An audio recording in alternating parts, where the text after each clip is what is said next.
Hello, everyone. Welcome to episode 97 of FPL BlackBox, ahead of Gameweek 27. I'm joined by Mr. Mark. Oh, I dare Southerns. you. I'm not. I'm on Smug Watch. I'm definitely not going to try and veer into that territory at all. But before we say anything, Mark. Yeah, go on. Into the top million. Yes, fantastic celebrations. Get the party poppers out. It's it's not really respectable, is it? I don't know what respectable is anymore these days with so many people playing it, but I wouldn't have settled for this at the start of the season, so I've got to do better. It's still got to get better. What a crazy game week, and what a crazy day Sunday was. We're going to talk a lot about it, I'm sure. Perhaps the reasons why we didn't wildcard and what we're going to do now. But yeah, a lot of angst in the community, some of which I probably caused by wrongly pointing the finger at analytics and models, and I wasn't intending to do that. So we'll talk about that. And you've taken on my mantle of being chief antagonist on Twitter this week. I really regret those posts because I wasn't getting at them. I was talking about the language that has been kind of plucked from the use of models and analytics, and how that has kind of been adopted by people who, when they're convinced about something being right, they use terms like optimal as a way as almost reinforcing their point. And I think it's relevant in this week because, me included, many people thought it was right to wildcard, and I said this time last week that I thought it was the right thing to do, but I just didn't feel right doing it. And there was many reasons why I didn't in the end, and we can talk about them as the show progresses. But I really regret some of the things I posted because I wasn't getting at models. I don't think models played any part at all in these wildcards. I never used a model when I looked at whether or not it was viable. I just used planners and the fact where the double game weeks fell. I checked things out on a model, but it wasn't the thing that initially made me think it was the right strategy. And I say the right strategy because I'm not right in saying it's the right strategy. You shouldn't use those terms. The optimal strategy. No, you shouldn't use that term. We'll talk about it. I'll tell you one model that did influence people. Gianni Battici. Yeah, I bet he did. Playing his wild card. He said he wouldn't. Shocking. Yeah, he's definitely the wrong model in the community this week. But, Yeah. We got loads to talk about. We will obviously reflect on Gameweek 26. It was a very interesting week with everyone sort of going to the same teams and the players they took out all returning in brutal fashion. Didn't really affect Mark and I, which is why we got smiles on our faces. I watched Andy's stream, having taken Salah after owning him for so much of the season. I've never felt bad for him before. Normally I laugh at his misfortune, but I did feel for him this week.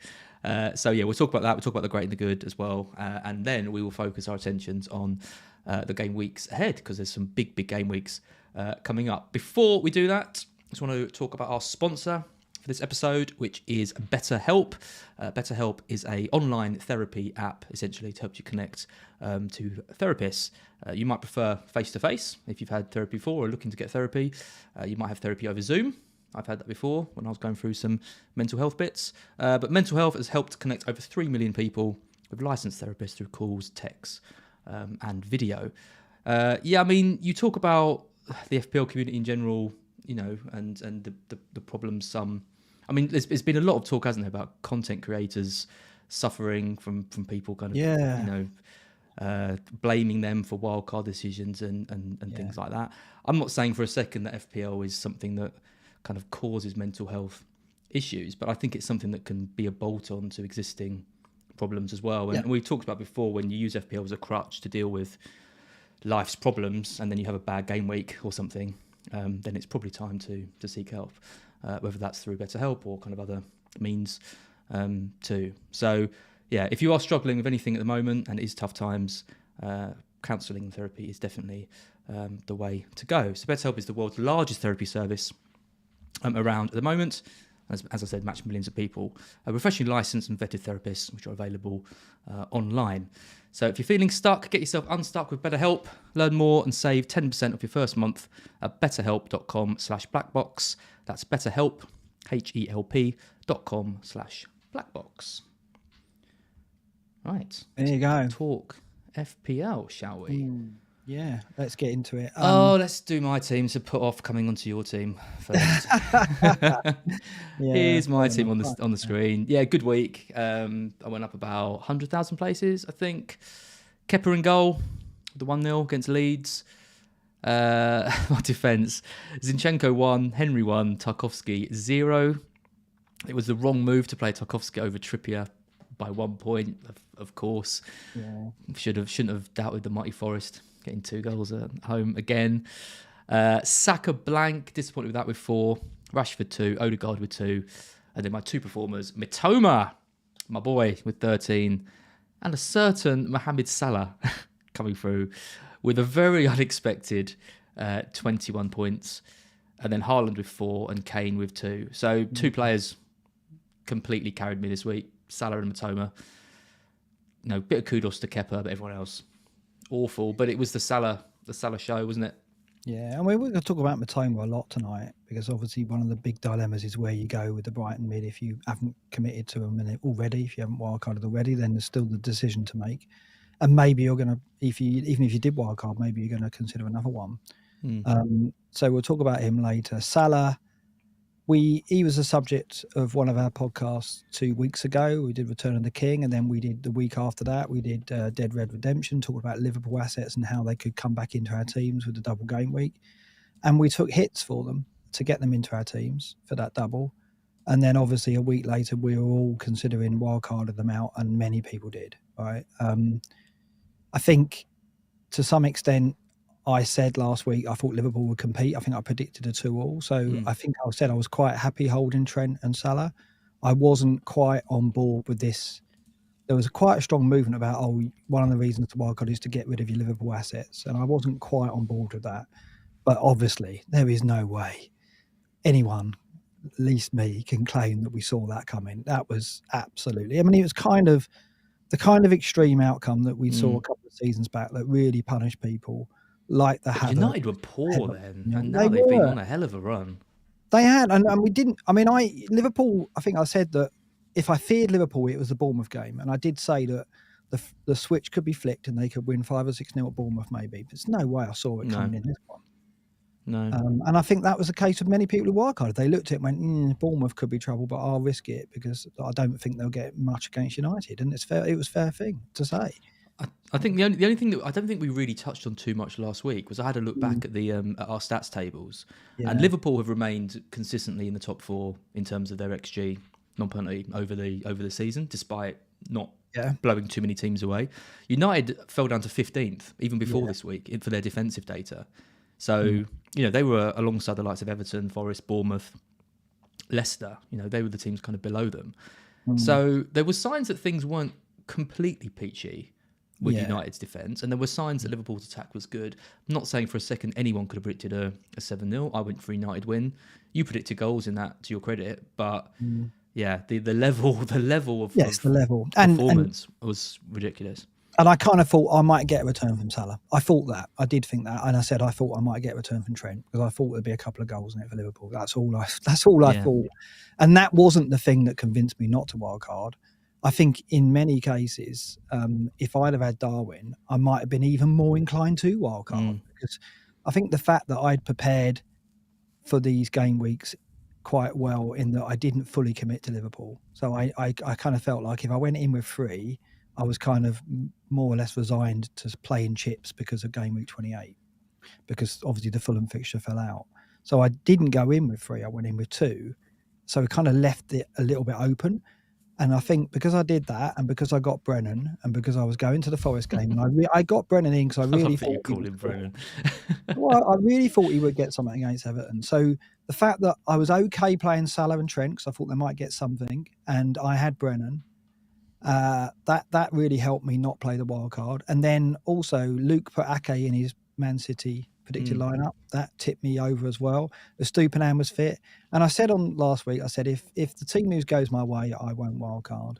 And it did go my way, and it got me out of jail in that respect, because I can't sit here now and go, I didn't think it was the right thing to do. But what I will say about that is we alluded to this last week, or I said, I don't like these plans that span multiple game weeks where you trigger them with the wild card and you set up for the bench boost.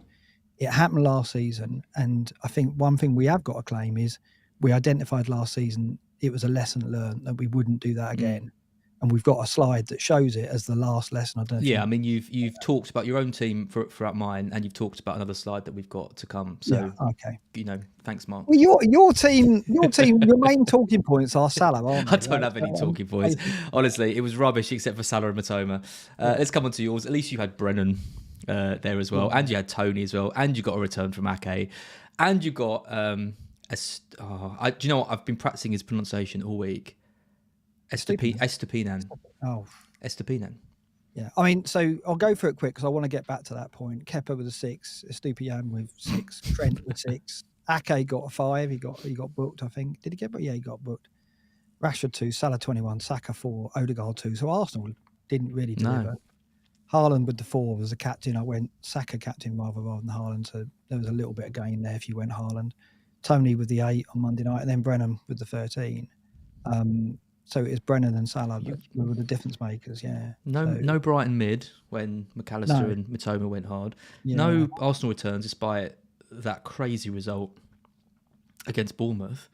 But yeah, you picked up returns from so many different players. I mean, what was your game week rank? It must have been pretty high.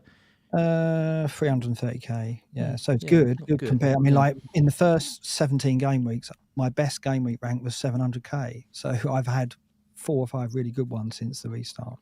But yeah, going back to the reasons why I didn't wildcard, it wasn't because I thought Salah and Trent would go gangbusters at all. Of course it wasn't.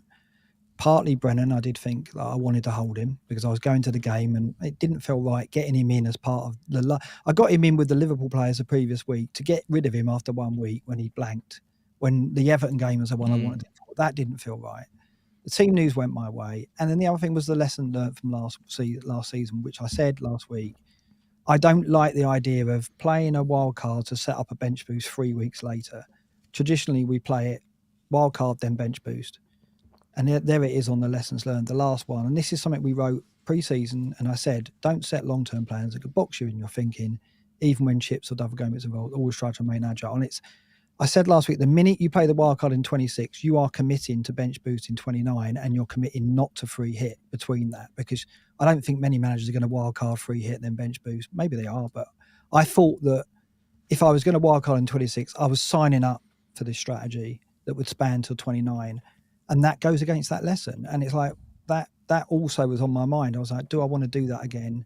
Because I'm sure something will go wrong. Now, when Robert Sanchez didn't play for Brighton, I thought that was it. I thought, well, there you go. That's the one thing that's probably going to go wrong. And Share as well, I'd say, because for the people that went, template, but went against Botman and put Share in. Yeah.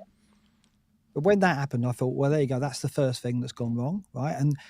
And what you're signing up for, if you wildcard in 26, you've got to get to 29 with a bench boost team, and that's quite a lot of dependencies over multiple game weeks with an international break in the middle. For me, I think that means it wasn't the right thing to do. Now, many people go, it's team dependent, and of course it is. And I even thought it was right for me last week. But I think when you consider that lesson and you think, yeah, it is a risk, isn't it? And how big a risk that is, that you're wildcard in 26, committing to something that you need to remain very well intact by 29 if you get, and of course we know this, but it's whether or not you feel that's the right thing to do. I don't think it's ever... I think the surprising thing, the surprising thing we talked about last week was people making 4 or 5 changes, I think, and wildcarding. And I don't want to slate it because I can completely see why people bought into it, wanting to get more double game weeks and stuff. But I was surprised at some people's teams before going into it and then wildcarding them out. For the sake of 4 or 5 players, and those 4 or 5 players are Brentford and Brighton players. I know they've got double game weeks, but it's about the game weeks to come, isn't it? It wasn't just for 26. And that's why, in a way, you can't really judge it too badly now. You can't say, it's failed necessarily, because it's about 28 and it's about 29. But the only thing is, of course, if you didn't wildcard, you've got points you can then spend on hits to get to where you would have done with a wildcard. So it's just the nature of those extreme returns was so fortunate for me and so unfortunate for those who wildcarded. But I still think that when you wildcard with a strategy that has to span 3 game weeks or 4 game weeks, you are taking a risk that means you've got to question it. And the thing I was getting at with my comments about the optimal phrase and the language used by analytics is the idea that there's a solution, there's a right solution. And there were still people saying, no, it was the right thing to do. And of course, it is team dependent, and maybe it was overwhelming for those people who think it still was the right thing to do. But if you go with that, you never challenge it. You go, oh no, well, I did badly, but it was the right thing to do. This show is all about challenging and seeing where you made mistakes and going, what did I do wrong there, and what can I not do next time? And we did that last season, which is why I admitted it was a mistake to sign up for that master plan, which was got found out by the free hit. And because I admitted that mistake, it helped me not do the wild card this time, which I think I would have seen. Do you think if Liverpool win that game 2-0 and Salah gets 11 points, not 21, are you still saying the same thing? Is the wild cards, is it those extra 10-ish points for Salah that's led to that, do you reckon? Or well, I'd have missed Brennan as well, wouldn't I? So for me, it would have been. Obviously, it's team dependent as well. But I'm just saying that you can't say with authority that it's the right strategy when you know there's game weeks between. The wild card is judged on how it does in 29, and because there are game weeks between when you play it and 29, you've got to take into account that risk. And well, there's also the potential for new options to emerge, like we mentioned. I mean, look at the Chelsea wing backs now with James and Chilwell. Yeah, they're suddenly giving us another option, right? That might be more difficult for the wildcarding managers to move for a bit later on. I mean, I'm considering the wildcard this week. I've got to be honest. Are you? I don't think I'm going to do it, but it's a consideration. I'll show the team that I put together. The more I look at it, the more I'm not too... Is that with 28 in mind, or more about 29? Well, with 28 into it gets me a couple of extra players in 28 and a better 29 team. And it's the fact that I'm looking to lose Haaland this week as my free transfer if I don't wildcard. But yeah, we'll get onto all that in a minute. Yeah, well, just to end on, there's no question that the extreme returns make it look a lot worse than it is. I'm just saying, I don't think it was 100% the right thing to do. It was probably like 97, 98 for most managers, which is why most managers did it, and which is why content creators pushed it, because it looked like the right thing to do, and I think for many it still was, right? But I'm just saying we shouldn't dismiss that risk of playing it 3 weeks before it really has its impact, and it's really designed to have an impact in 28 and 29, and we're not there yet. And for all we know, it could still work out. So, do you reckon if you'd taken sort of 15 content creators, put them in a sealed room, which I think a lot of people want to have happened to them this week, but if you put them in a room without any kind of thing and told them to build a wildcard team, do you reckon it all would have come through the same? Do you think it's like a kind of inherent worry? Do you think it's one of 3 things? It's either that was the best team and there's no arguments about it because everyone came to the same conclusion. Was there fear of going a bit rogue and doing something different and getting kind of ridiculed of it, or for it to be, or the third option is everyone kind of influence each other into the same. Yeah, I don't think it's fear. I think there's a safety thing. Like, I looked at it and was like, by not wildcarding, I'm risking going against a swell of opinion. And I was really close to doing it. Let's face it, as I said, there were factors that convinced me, but they were all small gains that eventually meant I didn't do it. So I don't think it's fear. I think it's more about acceptance, because the amount of opinion. And since I got on Twitter, I'm much more aware of that, right? I think Luke said to me, independent, and just chatting to me, he said, you'd have done that in any other season, but because you're aware of Twitter, you pushed back against it because you were trying to push back against the swell of opinion. And I think there's something in that as well. I think my logic was probably flawed as well, in that maybe I was influenced. I think we both do that. Do something different. Yeah. We both do that. I think it's probably one of our weaknesses. I think it should probably be added to this this black box lesson, because we both try and be a bit different at times, and it cost us early on, but as of right now, it's worked in our favour. But yeah, we'll see. But do you think that the movement towards the wildcard just grew and grew, and it carried people with it? Do you think there were people, right? Yeah, maybe, and I think it's one of those ones where, like, I think I said it on the pods, on the FPL pod the other day, when you start seeing people's wildcard teams, you start thinking, God, that looks good.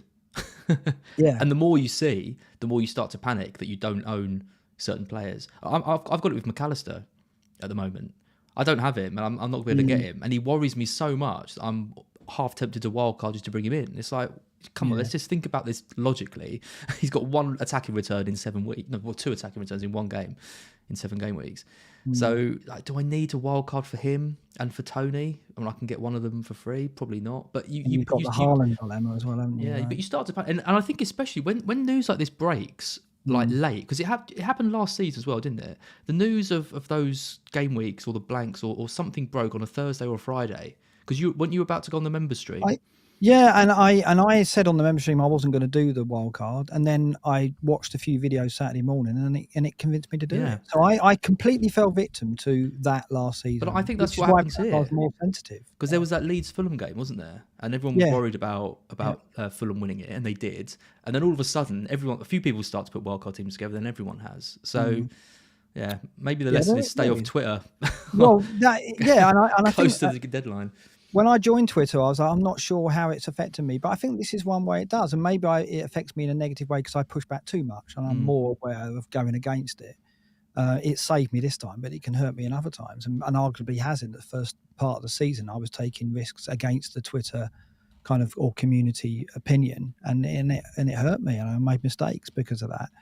And this time I've got away with it. And I don't want anyone to think I'm not thinking myself lucky. I was hugely fortunate because of the scale of the returns. There's no way I expected that or deserved it, really.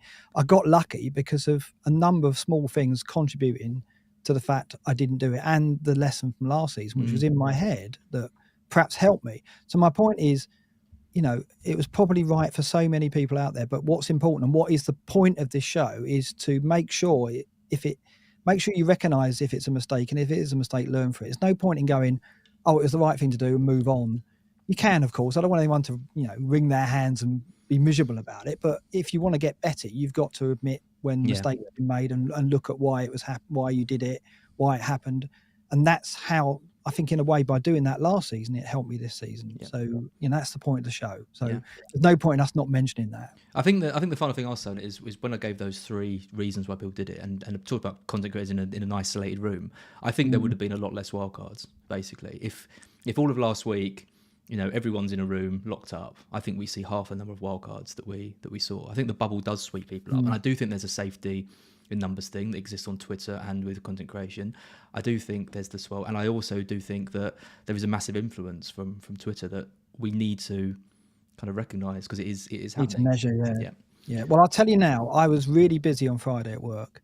If I'd have had more time on Friday, like at lunchtime or after work, I think there's probably 70-80% chance I would have wildcarded. But because I didn't go online on Friday, and it got to Friday night, and I thought, I'm too tired now, I'm going to leave it. And I woke Saturday morning going, I'm not playing it now. That helped as well. So it's like small things. Well, I'll raise you. If I'd had Nunes or Nketiah, I would have done it. Yeah.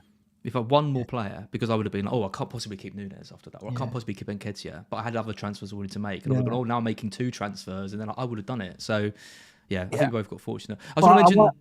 Go on then. I was going to mention some of the players that people bought in as differentials, because when all the wildcard teams came out, I was like, okay, who's everyone's differentials then? These are some of the players that people went with. Mbomo and Tony up front. Love that. Blank for Mbomo. Emerson Royale didn't play.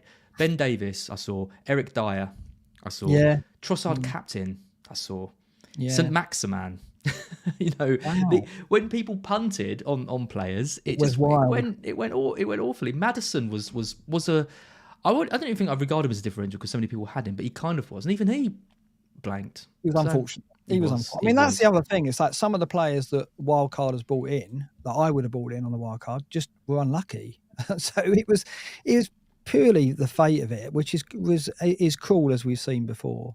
But a couple of things I just want to end on is like, yes, I'm obviously delighted. And on Sunday I was absolutely delighted. But actually, as the days went by, it's quite somber, really, because I don't want to be celebrating a week where everyone's been stung, particularly when content creators that we love have been criticised in the way they have. It's not nice, right? So I don't feel really great about it, to be honest. I think I was lucky enough to benefit, but I kind of like feel uneasy about it. And also I regret what I posted about the use of language like optimal and right and correct. Right, that wasn't getting at the analytics crew. I love models, and I use those models. The night on Thursday night after the podcast, I went straight into FPL review and had a look at it.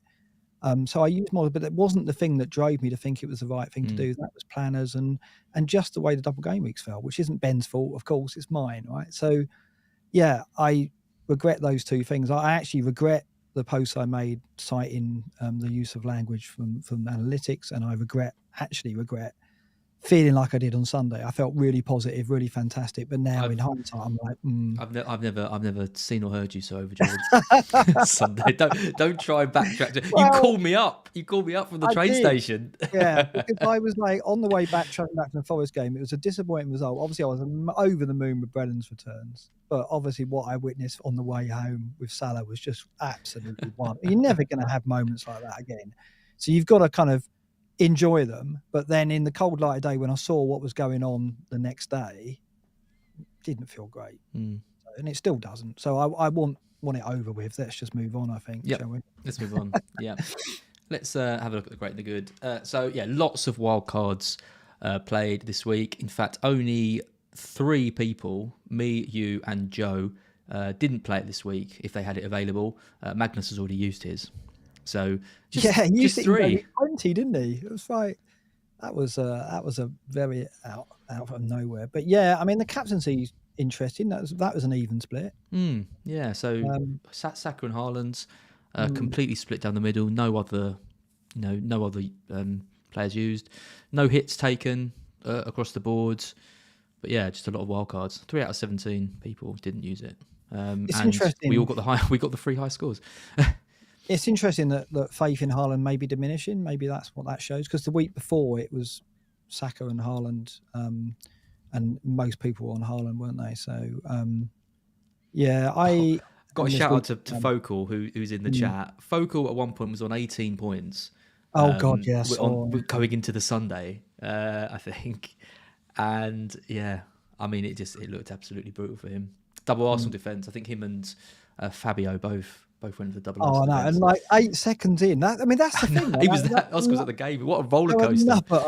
Another instances where the wild card it was cursed, because what are the chances of Arsenal conceding, let alone in the first 8-9 seconds? It was like I couldn't believe it. I mean, that was just crazy. What a match to go to though. Score that last minute.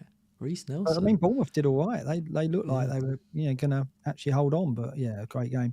Joe's having some season, isn't he? Right up there, no wild card played and doing really well. So shout out to Joe. Perhaps like doing the scout, like now he's not doing the scout cards anymore. Maybe he's better off for that, like taking a step back. Because I know in previous seasons before, he's not sure that the more engaged you are, the better you do, and maybe it's worked in his favour, just taking a step back. But yeah, crazy season. So check us out through out of the old Scoutcast crew. Yeah, the smuggest ones probably. I think a lot of people would say. Trying not to be. Yeah. Right. Okay, that's enough of 26. Then let's take a look to what's coming up. So we've got Ben Krellin's brilliant fixture schedule on the screen right now. Yeah. So 26 is done. We're into 27. We've got a double game week for 4 teams, which are Brentford, Brighton, Crystal Palace and Southampton. I think, I hate to say it, we're writing off all of the Southampton and Palace assets. Even Ward-Prowse fell his audition, didn't he?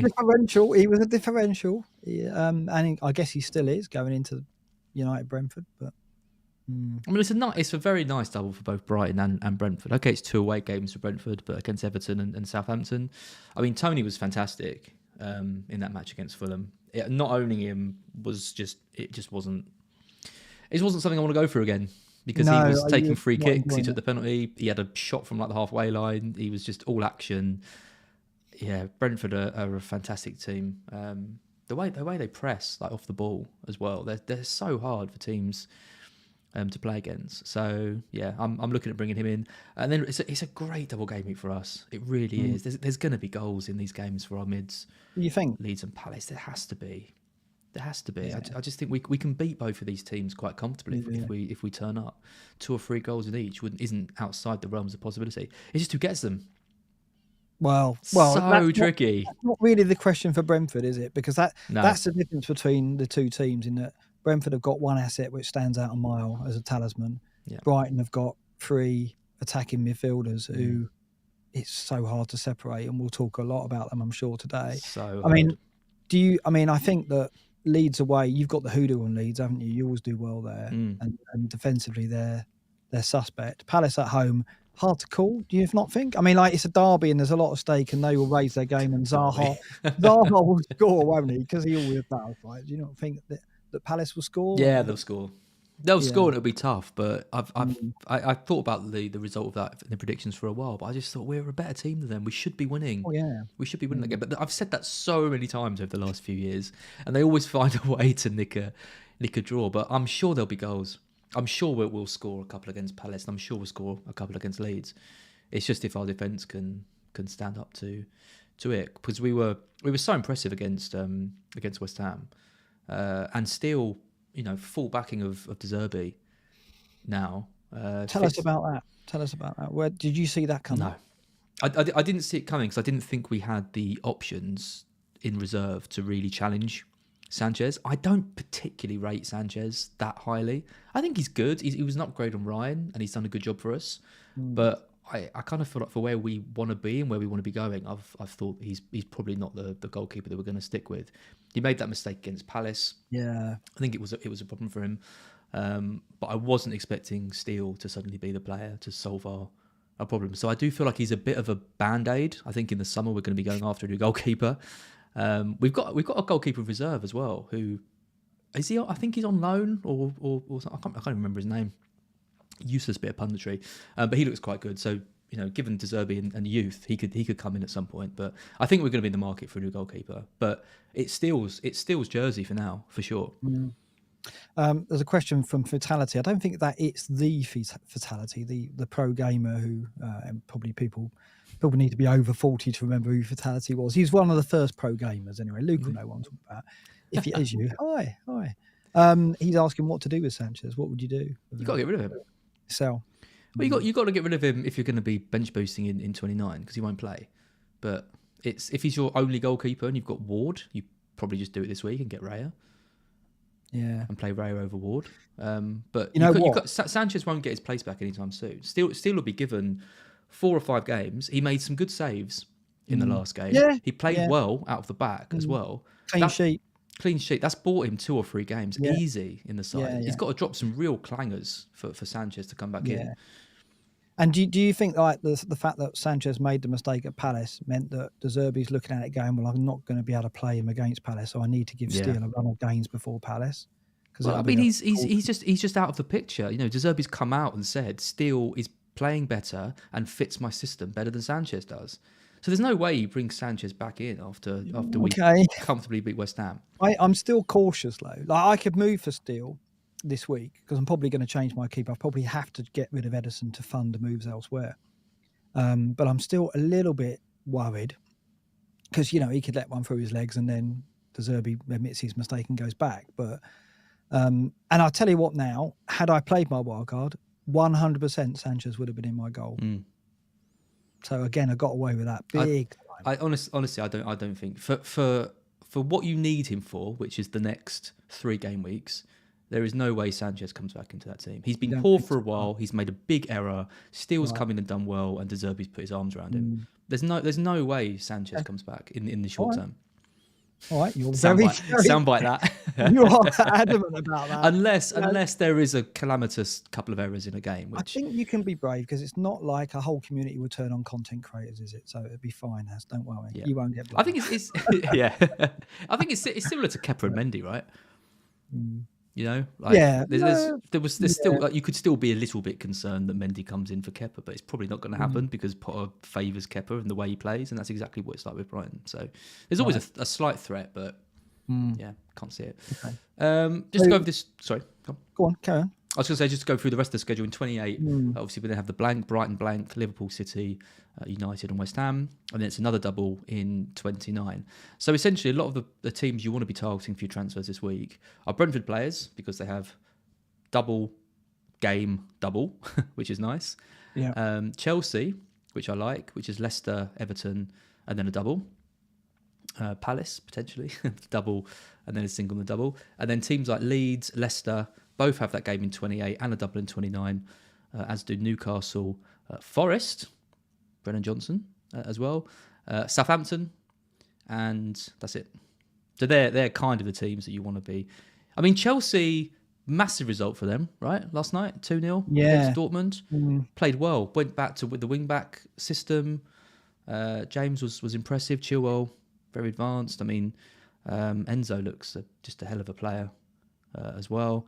Yeah, just play. And Kovacic, I thought, was excellent in that match too. Just a really, really good performance right when they needed it. Before 3 home games. Yeah, Right. Leicester and then Everton and then Villa and Liverpool. So those last three, all at home. And then Wolves after that as well. Yeah. Suddenly... And you're spot on, right? Well, again, this goes back to the issue of playing the wild card to set up 29. You're now going to look at Chelsea with a different light because there's more information. There's more information on James and Chilwell. We know James isn't probably... I mean, in a double, James probably only played one of them, but Chilwell might play both, and Chilwell's playing well. So I think people who wildcarded and didn't get a Chelsea player and are probably thinking, well, one of my free transfers will probably have to be for a Chelsea player now if it wasn't before. Whereas if you haven't wildcarded, if you're going to play it this week or whatever, you're going to be giving them a bit higher billing than you did last week. So that's definitely changed as a result of what we saw. Because the fixtures are good. It's just we had doubts about what they can do. And then we still have. I mean, there's one game to get. I mean, Felix hasn't scored for a while now. Havertz took the retaken penalty. He had a good game, actually, Havertz. I thought I thought he held the ball up really nicely, put other players into play. Poss will be really happy with that and the way he played. And yeah, I mean, it's James. James, I mean, did you see his comments about James being the second choice penalty taker? Just when we don't need any more temptation for Reece James, because he's going to miss one of these games. Yeah, I mean, this is the thing. We'll get to chip strategy in a minute, but I am drawn to the free hit 28 because I think there could be some opportunities in 28 to go someone like Reece James. If you can be sure that he's going to start the Everton game, you don't want him full to a long term because he's not a player you can rely upon. And I don't think he would get both fixtures in 29. But if we can be sure in some way that he plays against Everton, and that's obviously very difficult, he could be a really good differential because you know better than anyone what he can do because you're the master at timing the moves of Reece James, aren't you? So I'm not quite there with him yet though this season. I still feel a bit... There was a point when he played well, but he looked knackered towards the end. I mean, they all did, to be fair. It was a big performance they put in, but he looked really, really knackered. And he's just so important to them. And I think we've seen Potter kind of rest him before and just say, look, we need to be careful with him. He's the most exciting option by far at Chelsea, but I think he's also by far the riskiest.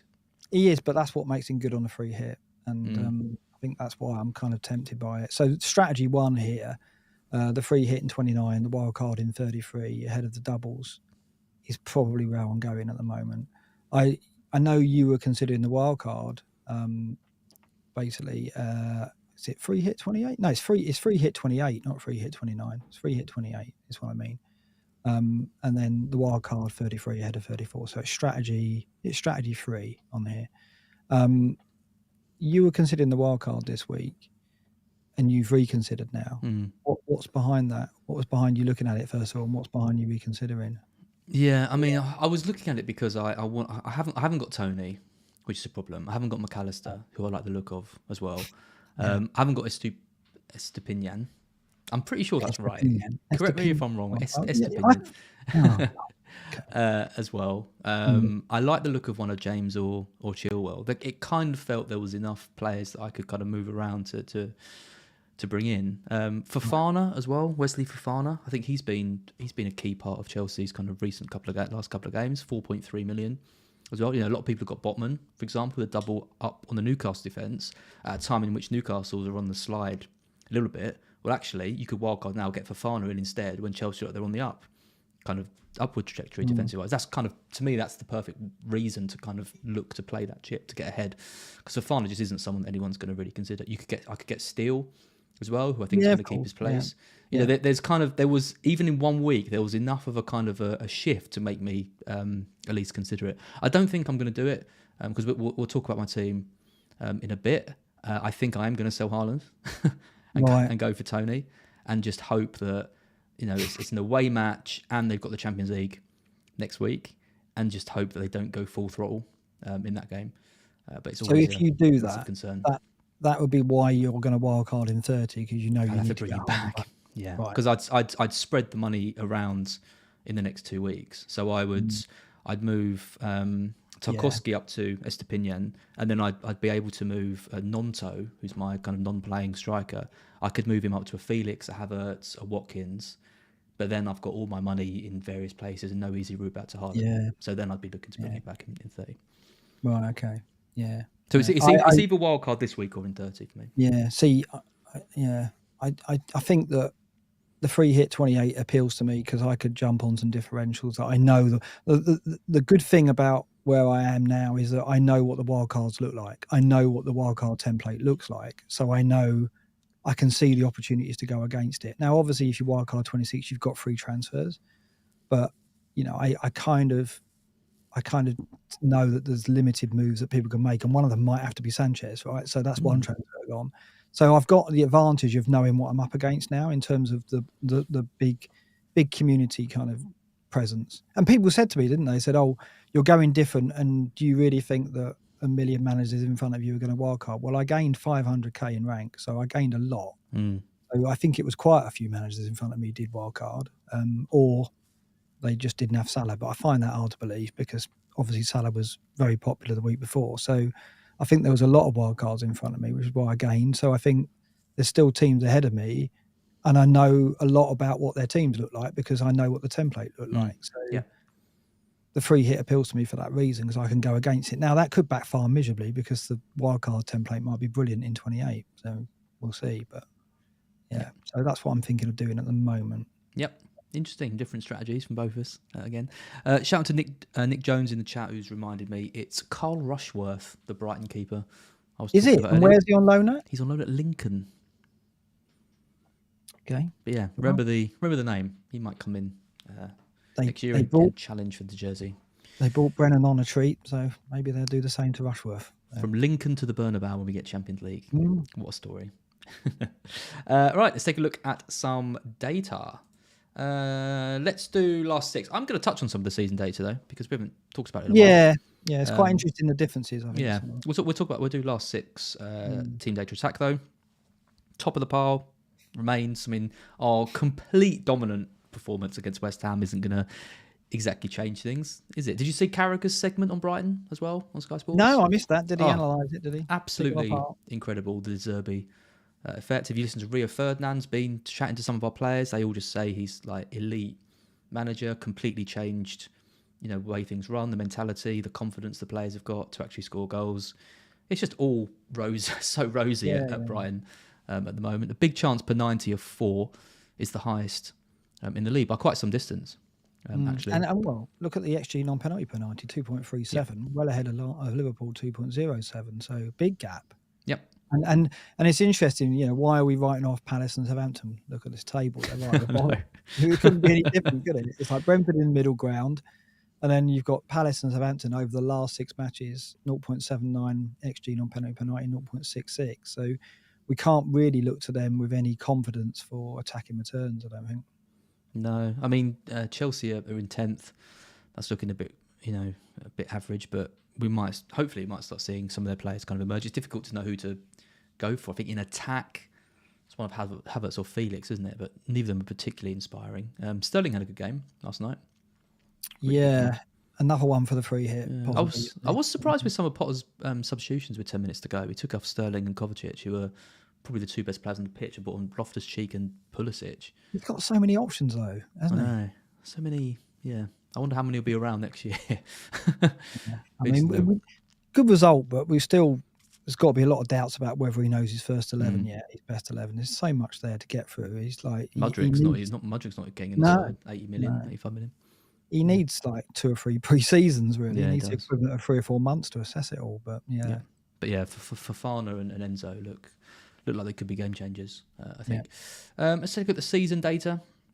So we're in fourth. Let's just claim that this is the league table, and Brighton Crazy, get fourth, isn't it? which is fantastic, behind Liverpool, Arsenal, and City, teams that you'd expect. One ahead of United as well. Newcastle in sixth as well, I think, is impressive, given that we haven't really looked to their attacking plays too much since Almiron sort of fell off a cliff, returns-wise. But they are still there in sixth. Brentford in eighth as well. And Southampton and Palace, again, season data paints a very negative picture of them, down in 18th and 20th, respectively. Forest in 16th, got improved. Yeah, right? well, I'll take that. I'll take 16th. I mean, I think that's looking... This league table, Mark, would be perfect end of the season. Yes, it would be. Well, I'd rather Arsenal be top, but yeah. Yeah, I mean, the XG non-penalty per 90 over the season, 1.63. Over the last six, it's 2.37 for Brighton. So they really have improved markedly on their average in recent matches. I'm just looking at their opponents. I guess it's down to the opponents if you look at it. West Ham, Fulham, Palace, Bournemouth, Leicester, Liverpool, right? So back when you played Liverpool, you beat them 3-0. That was an obliging defence, not so much now, because they've since kept to run a clean sheet. So you did have the fixtures with you, which is why you've leapt to the top of the table, which is fair enough. But arguably, in the double game week, you've got the fixtures with Leeds and Palace, right? So why should it change? Yeah. I'll tell you what we haven't seen enough of, and that's we've seen plenty of March and what March did in the game against West Ham, which was him, getting the ball on the edge of the area, cutting inside, shooting straight at the keeper. Right? That's what we're used to with Brighton. Great attacking play, but no end product at the end of it. What we haven't seen is Matoma busting, limbs to slide in at the far post from across from Groves from across the pitch. That's the difference with our team this season. Is we just seem to have more of a killer instinct in the side with players like Matoma, with Ferguson as well. Even Danny Welbeck getting in on the action. I feel like the killer instinct is there. The trouble is McAllister and March just don't really have that, which is what puts me off them a little bit. It's why I still think Matoma is the best option. I'm going to argue with you against that when we get to that section. Yeah. I think the difference is, Matoma and March from wide positions are getting into goal scoring positions on that far post, right? You saw, yes, Matoma score against West Ham on the far post. March scored on the far post against Palace from Stupinan's cross. So March is playing a lot wider into those areas. In general. Yes, he's receiving the ball a lot wider than Matoma is. And As you'll show later on. Yeah, I will. And he's having to cut inside more and try and make things happen, which he's good at, and which is the confidence with him is so high. I'm not saying that he can't do it. Anyway, we'll talk about Brighton in a bit. We've got plenty of time to talk about Brighton. Let's look at defence. So this is over the last six as well. Oh, we're top again. This is great. I love this section. I can't believe I try not we're to top. Make this podcast about Brighton too much, but Top of defence and attack though. Yeah. At a time when we're going into double game weeks in three. So, but again, it's the fixtures, right? You did come up against some pretty ropey attacks. Yes, you had Liverpool where you beat them 3-0. Leicester were a good attack, but then you had Bournemouth, Palace, Fulham, West Ham. All four of those have got abject attacks at the moment. Fulham have not fallen off a cliff, but they've definitely declined in terms of goal threat. So the fixtures promote you, but wow, teams just can't get the ball off us. This is the thing, it's that classic thing with City over there, isn't it? You can't create chances or score if you can't get the ball, and that's what we've seen with City. We've seen them dominate teams so heavily in terms of possession, but still concede from from few chances or from one bit of individual skill or from one lapse of concentration, and that does still happen with us. But even against West Ham, they had chances, a couple of chances in that game, still made a couple of good saves. We've still got that ability to switch off at the key moments. Yeah. But the domination against West Ham, I've never seen anything like it. Not from our side like that. It was unbelievable, that performance.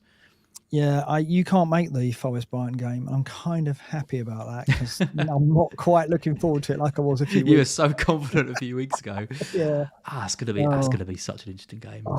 We'll need to get something out of that game. We will need to get something out, and it's going to be really tough because you look a proposition at the moment. You really do. So I've got to hope that you're missing a few players in that game. Otherwise, I think we're in trouble. I was supposed to be at the Brentford game. Oh, you didn't go on Monday? No, I didn't go in the end. The person I was going with was ill. So, but it was a it was a hell of a game. I really enjoyed watching it from home in the warmth. But yeah, I think we've already mentioned Tony's kind of performance in that. It was, I know we don't like to base too many decisions on just like one game and that, but it's very hard to watch a game like that, knowing full well that everyone's got him. And I'm one of the few people that hasn't got him because I haven't wildcarded. To watch that performance, I mean, I still think he could have been sent off though. You think that was? I think it was dodgy. Yeah, he's one of those players, isn't he? That you don't give him, for some reason, you don't give him the benefit of the doubt. You always think, "Oh, he meant that." I don't know what it is about. He's smart. He's a very clever, intelligent footballer. Yeah, I think that's it. I think what gets me thinking that way is the penalties that he's earned in the past. There was one penalty this season where he linked arms a defender, and he knew the referee couldn't see that, but what the referee could see was him looking like he pulled him down. He is so clever, and you so, I guess, sly is a negative word, but you do think like, oh, he's left the foot in there, don't you? Because he's just trying to reduce her. I don't know. He was on the 8 bookings, wasn't he? And we were dreading him. He was very lucky to get away from that because he was having a bit of an argy-bargy through the game with, who was it? Was it Ogbonna, the Fulham centre back? No, he's Diop. Sorry, Diop. Yeah. And it was one of the old West Ham centre backs. Yeah, with Diop, they were having a few pushes and shoves and stuff, and I thought one of them was going to get booked. Then Diop got booked kind of instantly. He had that challenge as well. I mean, that was either a red or a nothing. I think nothing.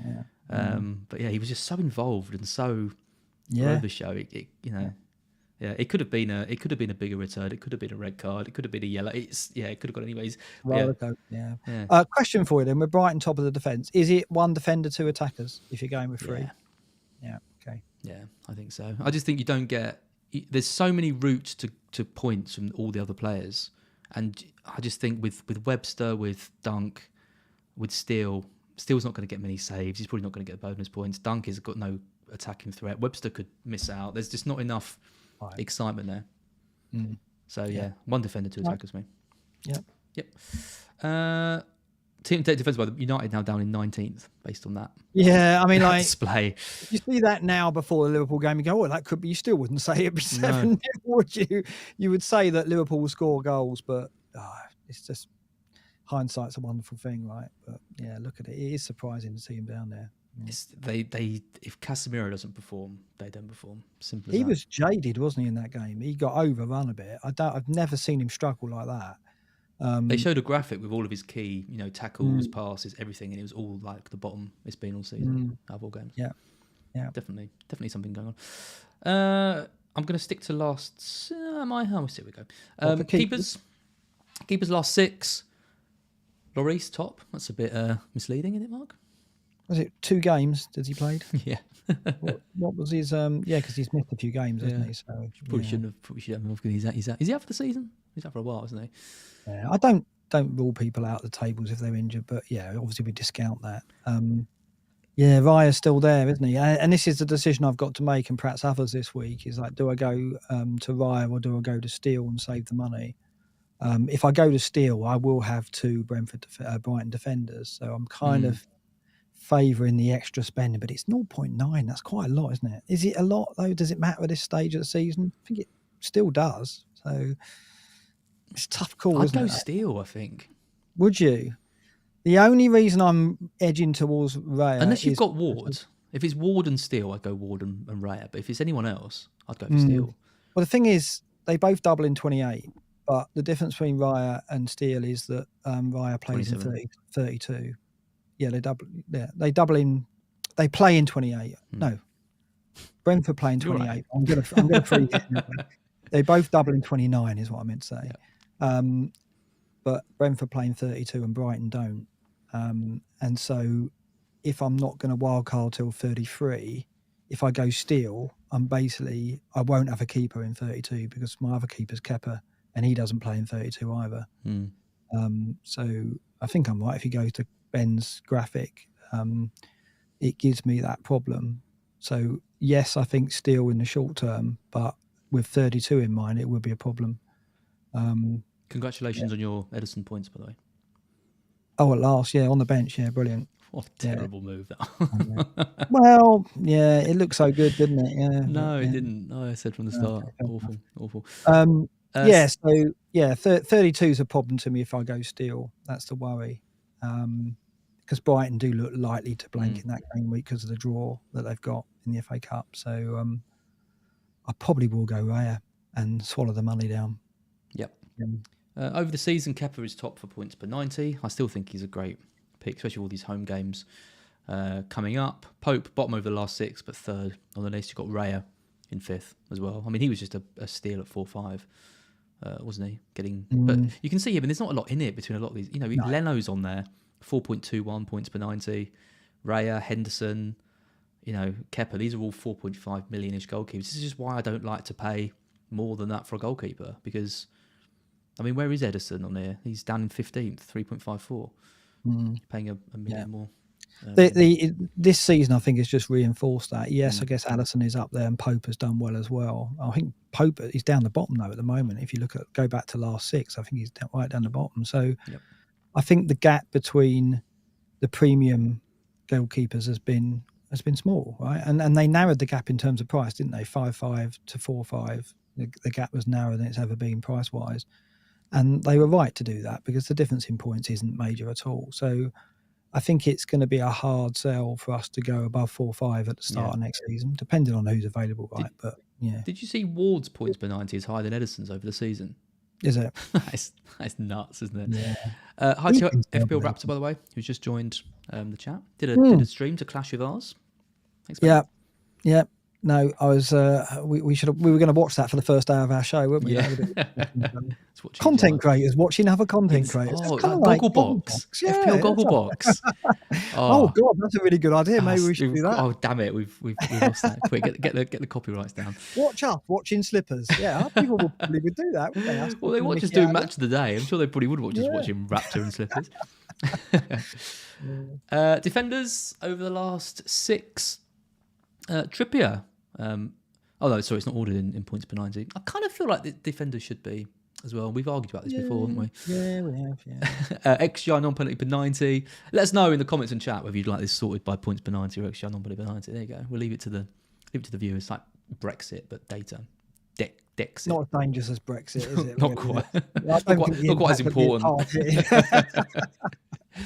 Our black box economy might tank as well. Yeah, maybe. So the double game week is highlighted, and it kind of highlights that it's Lamptey you rule out, right? Because Veltman's a threat to his start. That's so disappointing with him. Yeah, so Veltman and Lamptey are kind of out, aren't they? So I don't think Veltman is because Lamptey's got this injury now. You do surprise me. Yeah, I know. It's a shame. Veltman's class as well. I really like Veltman. I just think Gross can play at right back or right wing back as well, and he's probably the riskiest option. I think you just go Dunk unless you really can't afford him, and then you go Webster. I still put Veltman low on this list though. That for XGI, it's the goal threat's not there. There's no goal threat with Dunk this season. No. None. It's a shame. I mean, I have noticed in recent weeks you've started to pose a bit more of a threat from corners. I mean, obviously you scored one at the weekend. McAllister flicked it on, and Dunk had a header just wide in the previous home game. I know this because I watched all of Brighton's games back in order to assess which players to get. Of course you do. Yeah.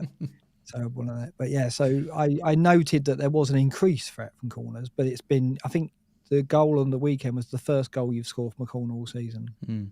And that was from a McAllister flick on it. McAllister seems to be getting on the end of corners as well. That's the other thing I noticed. He's had 3 or 4 chances from set pieces and corners, like headers. How is that happening? He's 5'2", isn't he, or something ridiculous like that? So he can't score them. His timing's incredible and his position's incredible. But yeah, this just points to Estupiñán and Henry, doesn't it? Henry. Estupiñán. I'm sure that's right. Henry. Okay. Right. Yeah. Because if you go beyond those two, bloody Pinnock scoring. What's that about? Well, the differential comes in. I think if you're going to Brentford defender now, if you're wildcarding now, you go Rico Henry, right? Or you would spend a little bit more on Ben Mee, 5-1. He's got the increased goal. You just go Henry, I think. Yeah, I think so. Yeah. Anyone else want to mention on here? Probably not. No. Nothing really leaps out there. No. I mean, I think Gabriel's goal threat is disappointing. 47th. I thought we'd see more from him. He really has dropped off a cliff with that. Earlier in the season when I was looking to wildcard the first time, I was really fretted about not getting Gabriel and going Ben White, and it's turned out to be not a problem at all because he hasn't really popped up at set plays at all yet. So maybe it'll come over the double. Let's see. Aaron Hickey, I like. Mm. If you fancied a bit of a massive differential. That is wild, yeah. He was lauded as a big assist. attacking option. Mm. Very attacking fullback. I like him. Mm. But yeah, probably a bit too risky. Let's take a look at the season data quickly because it has been a disappointing season overall for defenders. Trippier is at the top in terms of attacking threat, 0.35, with Perisic just behind him and Trent as well, 0.31. Looking at the other sort of double game week players, Estepinian's in 22nd, and then everyone else is behind our little line down in 33rd and below. Henry, Zanka, Veltman, Walker Peters. So basically, I think if you're bringing in any double game week defenders and you get an attacking return, you've got quite lucky because they're all about the same. You've done well. Yeah. You've done well. Yeah. Bit of a prediction: if Liverpool do lift over the final run-in, Trent will be top of this one by the end of the season, probably. So I think it's set up for them to have a strong end of the season, isn't it? And get back into the top four. Yeah, it'd be great to see Trent hit 10 assists because that's the least we'd expect at the start of the season. And I think four assists, 1 goal. It's crazy, isn't it? Mm. Terrible. Midfielders. Oh, we could talk about this all night. I think, look at midfielders over the last 6. McAllister is now top, so expecting kind of a non-penalty. I know. When I did this table, I was highlighting the double game weekers. I missed McAllister. I didn't even look at the top and think that would be a double game weeker. The only reason I found him is because when I got to the captain's table, I saw he was 0.77 and thought, hey, is that right? And then I went and I was like, oh, he is right. He's at the top and I haven't even highlighted him. I can't believe that. So tell us about McAllister because he's playing the number 10 role with Lallana out. Ish. Number 10-ish. Yeah, no, he is dropping deeper later in games, isn't he? Because you're bringing on subs and you're allowing him to drop deeper at that point because maybe you're conserving his energy. Maybe there was a good comparison made. I think it was Sonaldo made it on the FPL pod. It compared him to Gundogan for City. Right, yeah. A few years ago. That kind of clever, intelligent run into the box. We've seen that type of player hit big returns over the years. We've seen it with someone like Yaya Toure. Aaron Ramsey did it so successfully. It could be McAllister's turn. The trouble is McAllister I just don't think he doesn't have that final end product that those two players seem to have. They had a knack of getting into the right areas and getting on the end of chances, which he does as well. But they finished. His conversion rate is appalling. He's got one goal in the last 7 game weeks, despite having the best XG on penalty. From open play, yeah. Yeah, well, the goal was a penalty. He's had no open play goals in the last 7 weeks. But when I saw that data, I'm like, would I be mad not to go with that? Well, because it's so strong that it would be going against all my principles to ignore that kind of player. Yeah. Like, forget the double game week. Even in any normal scenario, I know. Look at that and go, because it's like we saw this when we saw Gundogan go to the top when he was playing up front for City, and we were like, well, we got to get on it, and we got on it, and we got rewarded. I'm not sure. I think you are right. I don't think he's got no way you can compare him in terms of the end product to Gundogan. I don't think. I mean, Gundogan turned out to be a natural finisher, didn't he? Whereas I don't think McAllister is. But it's just the volume of shots: 3.75 shots per 90, 2.75 in the box. Honestly, XG per shot is 0.17. So the quality of chance is good because that's non-penalty. Yeah. I'm not. The only reason I'm not like crazily fearful of it is because of his ownership being so low. He not having him in my team, and the fact he's got penalties and he's got direct free kicks as well, and he's got the best underlying stats over the last 6 of any player, any midfielder in the league. It does feel like it's a missed opportunity not to have him in. The only thing I will say is that against West Ham, which have boosted these numbers quite a lot because he was so involved in those attacking areas, I don't think we're going to have another game. We'll dominate some more games between now and the end of the season. We won't have as complete domination as we did in that game. West Ham had given up before the ball even came. Moyes has got to go. He's completely lost. Well, they beat us 4-0 the week before. I think that says more about Forest than it does. Yeah, well, I don't know. I don't know how that happens because I didn't. Minutes on, we looked like they looked like it was going to be a 0-0, and Cooper just went, "Oh, I'm going to go for an attacking sub," and we went an attacking sub, and then we lost 4-0. And I don't know how that happened, but I said at the time that was a bad result because I think we at least should have got a point there because they didn't look good, and then they came out of your place and they were awful. I don't know. I think you've got. But McAllister didn't need to drop back into that Right. deep lying playmaker role. He just didn't need to because the two midfielders we had in Gross and Casado were pretty much able to cope with West Ham's midfield. In other games, I think it's going to be. But Leeds and Palace, we should be able to control that midfield in the same way. Yeah. I don't think it's going to be the same level of domination, but I still think it's going to mean McAllister plays very high up the pitch. I watched the Palace game, the 1-1, and he was right up there and right in amongst the penalty area, as much as Matoma and March. Arguably more than Matoma. Matoma was prominent, but not in terms of volume of chances in that game. I don't, having gone away to Palace and McAllister be prominent, why would he not be in the home game? No. And the thing is, if the ball falls to any of our players outside the edge of the box, you want it to be him that strikes it. So he's getting runs into the box. He's got the outside threat as well of being able to hit long range pile drivers. He's got penalties. He's got direct free kicks, and he's the top XGI non-penalty per 90 of all players. Like, I know. I did a thread last week, and then I sort of put him bottom of my list of Brighton midfielders, and then I've kind of swapped around like that, and I've been getting a bit of stick. Fair enough, but when you watch a game like the West Ham game, and you see him just doing absolutely everything that you could ever want in an FPL pick for cheap, for 5.4 with double game week and these stats. Yeah, it worries me not having him. I've got an interesting conundrum on my team in that to get him, I'd have to take a -8, whereas I can get to March for a -4. But the -8 would get me obviously additional double game weeks later, so it's not, it's points back this week with the double, but also the double to come too. So I'm obviously, having got a good score, I'm more inclined to take hits as well, which maybe is wrong. Maybe there's some form of bias there that I shouldn't be doing that. But I look at it and think it's very tight though, isn't it, between March and McAllister? For me, it's March for McAllister. I'm not even considering Matoma now, which is really bizarre. That's nuts. It's crazy, isn't it? Because I've watched the games back and I've looked at the data, and the eye test, yes, he's great in moments, and there's no doubt of the three, he's the most explosive, probably the best finisher of the three as well. Probably. He's definitely the best finisher of the three. But the volume of chances, and even volume of chances created, is with the other two, I would say. And while, McAllister sits there last 6 game weeks with only 1 goal and 1 assist, and that wasn't even an open play goal, you've got to think that eventually that volume of chance will result in an open play goal or 2. So I'm kind of thinking it's McAllister, March, Matoma now for me.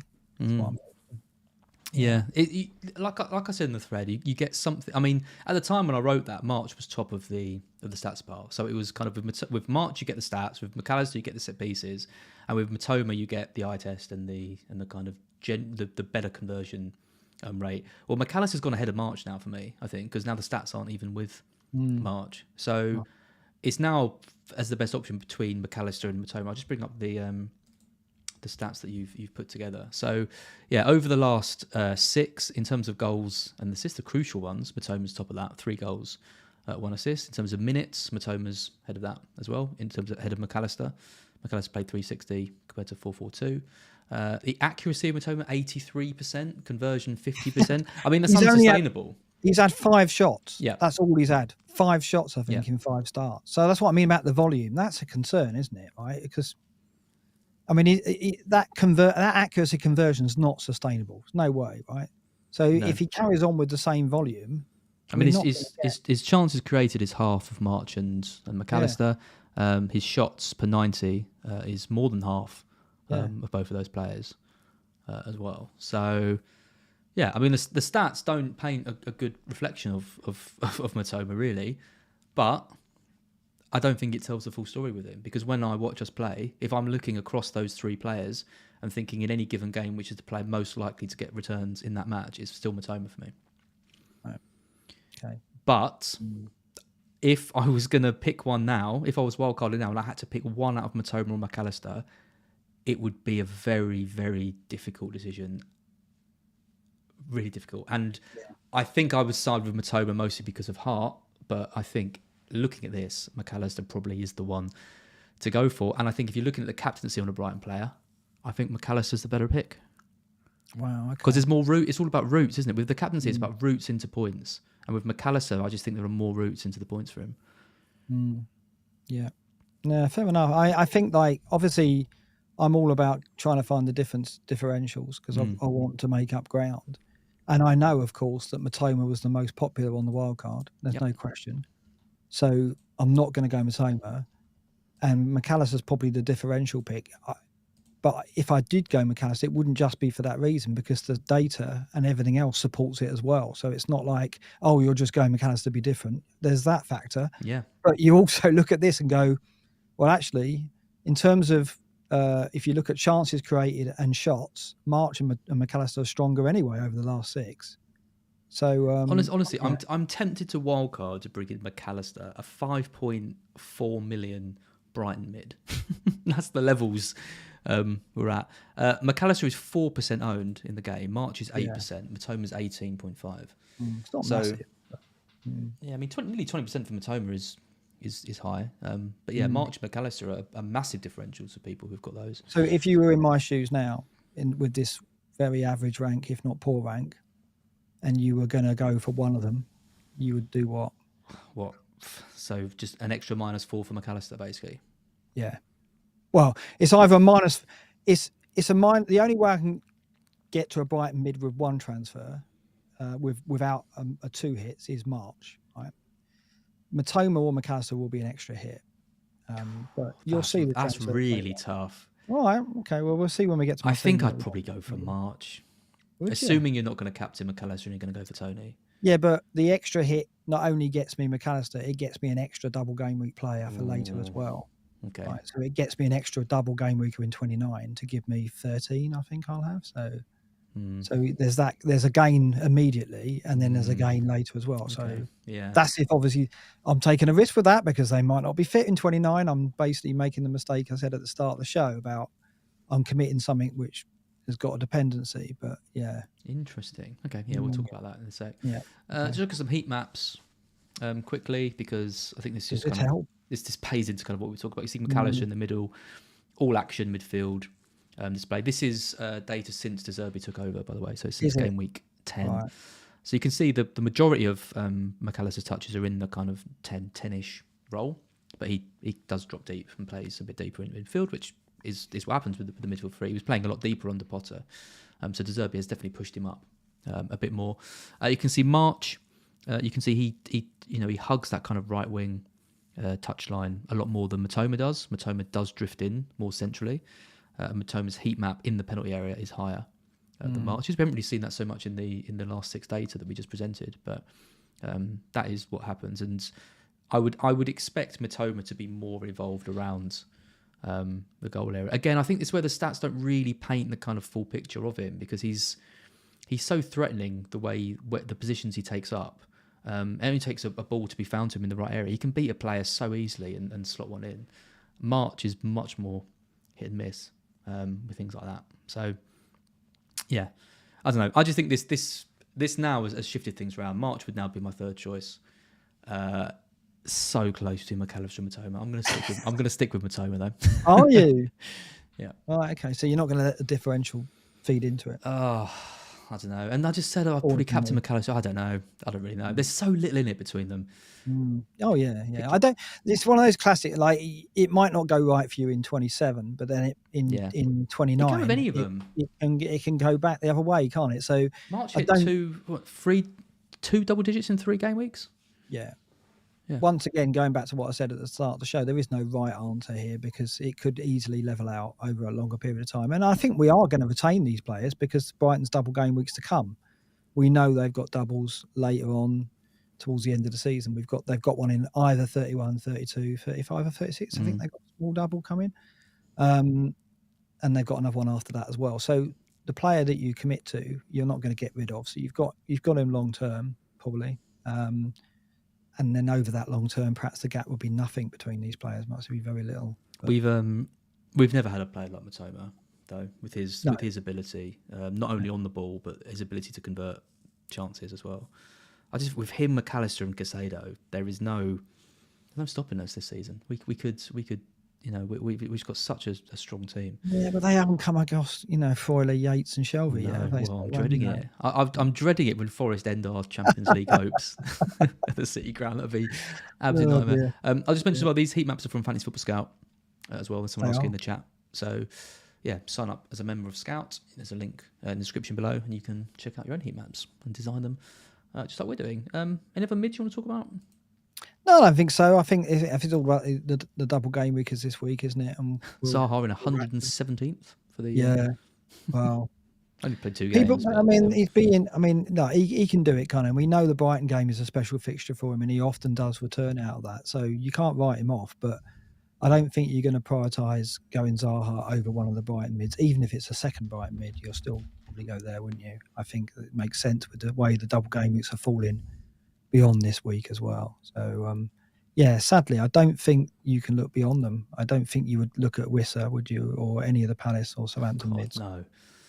Alcaraz is interesting, 36th. He has done well since he's arrived. He's obviously got 2 goals and his data's really strong. Shots per 90, 4.59. He's the best in this table, I think. So if you really do want to punt, 5 million mid at Southampton, and he scored at the weekend, but I don't think many would do that, would they? So I don't think so. No. 2 games as well, very small sample. Keith Rowley in the chat. Matoma is another Alma and it won't last. We'll see. We will see, won't we, Keith? Alcaraz is injured, is he? Bateman? Sorry about that. I didn't realise. He's got not. Is he yellow flagged? I'll have a look. Good punditry, Mark. Yeah, I know. That was your voice. I'm sure he'll be fine.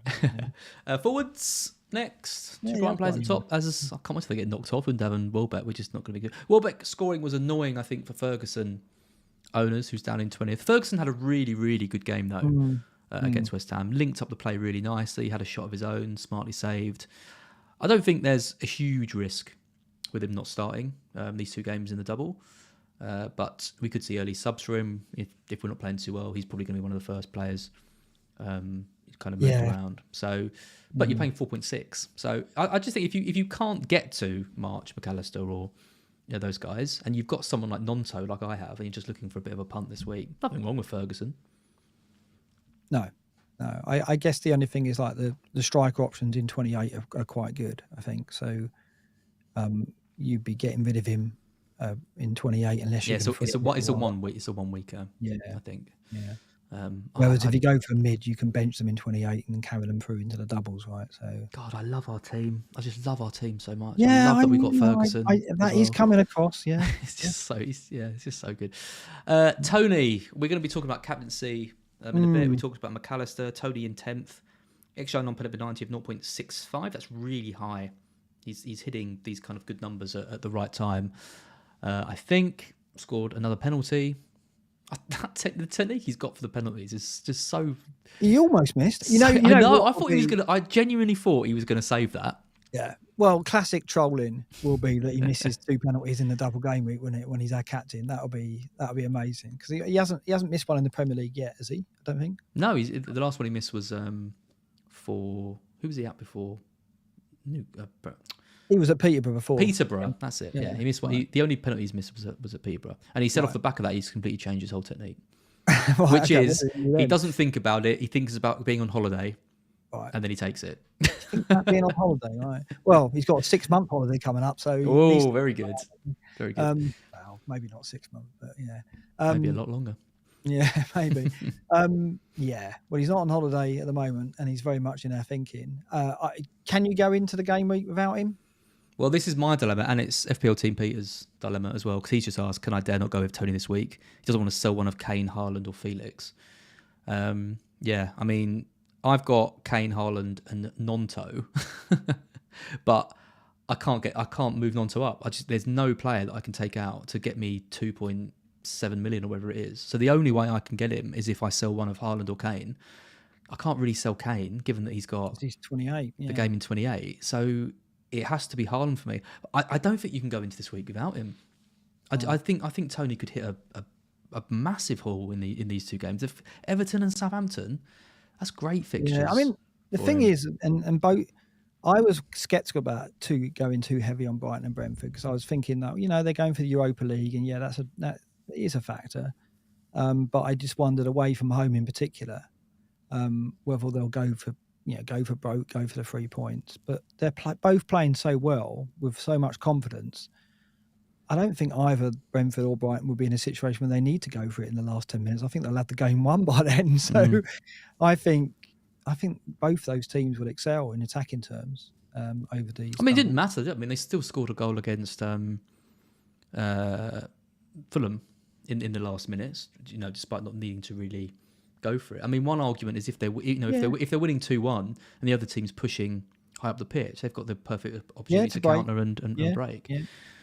I just wouldn't want to go into this game week without him. I really wouldn't. I just think he's. We talk about routes into ways of points. I mean, he's taking free kicks. He's on penalties. He's the chief threat from open play out of all their players as well. There's really hard just to not make it. The only way I could say not making a case for him is if you got to sell Haaland like me, and you're worried about that Palace game, or if you're not going to captain him. If you're going to go for a McAllister captain instead, maybe you do just avoid him. But I think I think it's because he's such the focal point and the talisman as well. You can like choosing one of the Brighton mids. That's going to be hard, and you might get it wrong. But if you don't go Tony, it's hard to look at yourself and think, I should have done that. And the way I'm looking at it is, if Haaland outscores Tony with 2 games compared to 5, and one of those games is Liverpool, fair enough. He could. Okay. I mean, he could. It's Haaland. He's playing for the best team, second best team in the league.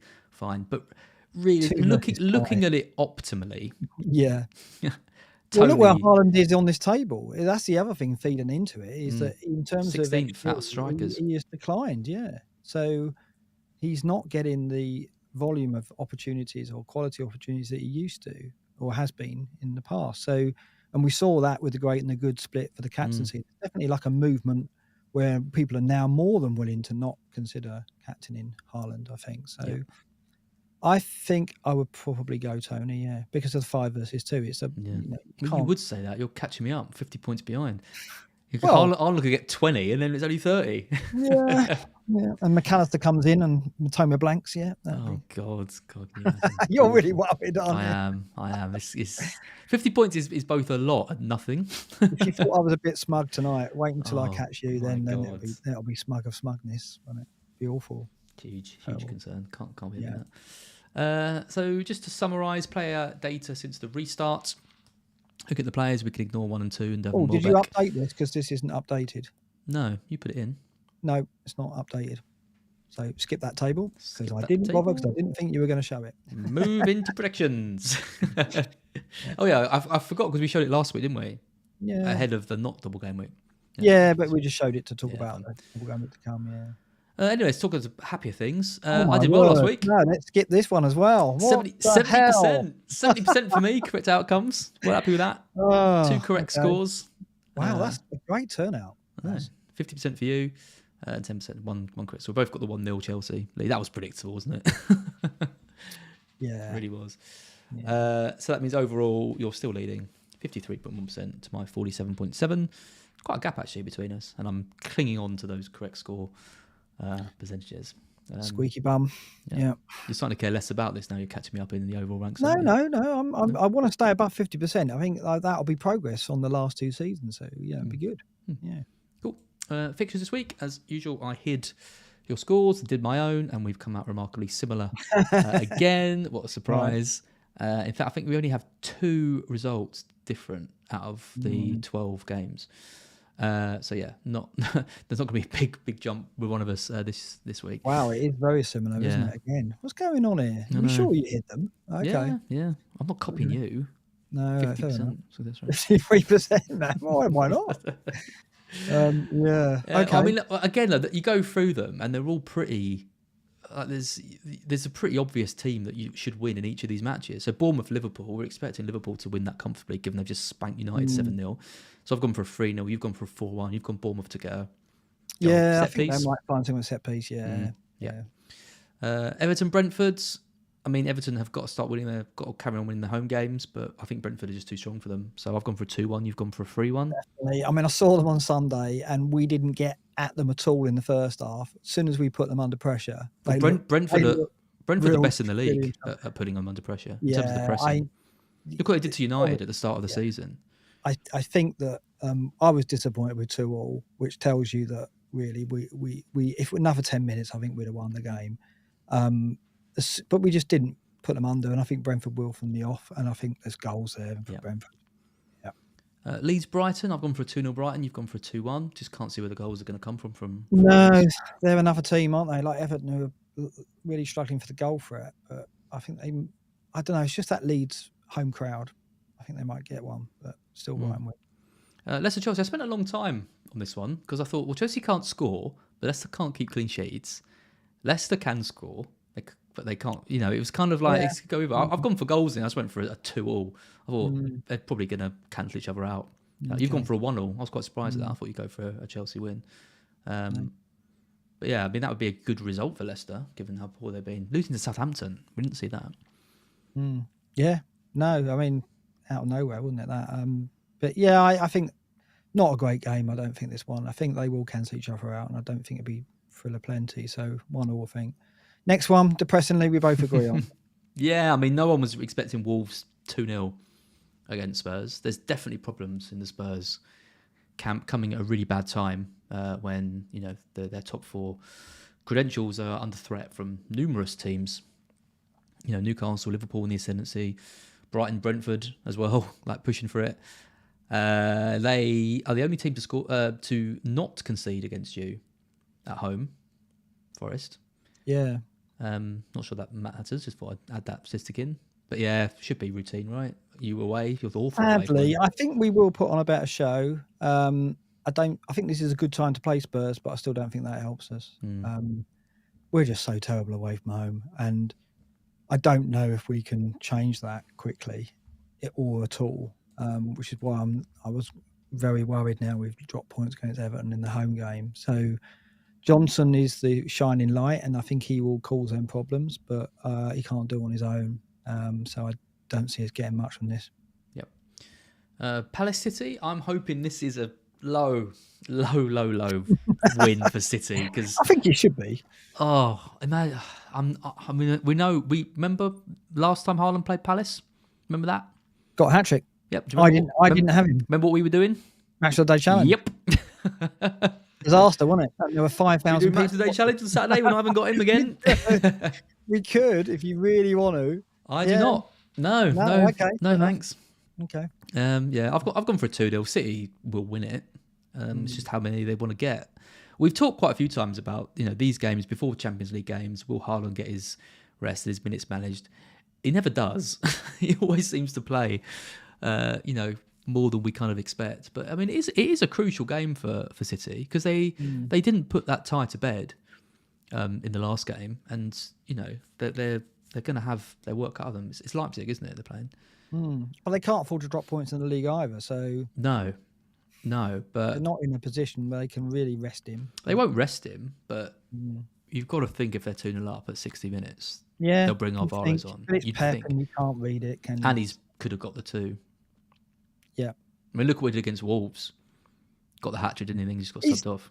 He's not as strong away from home, though, is he?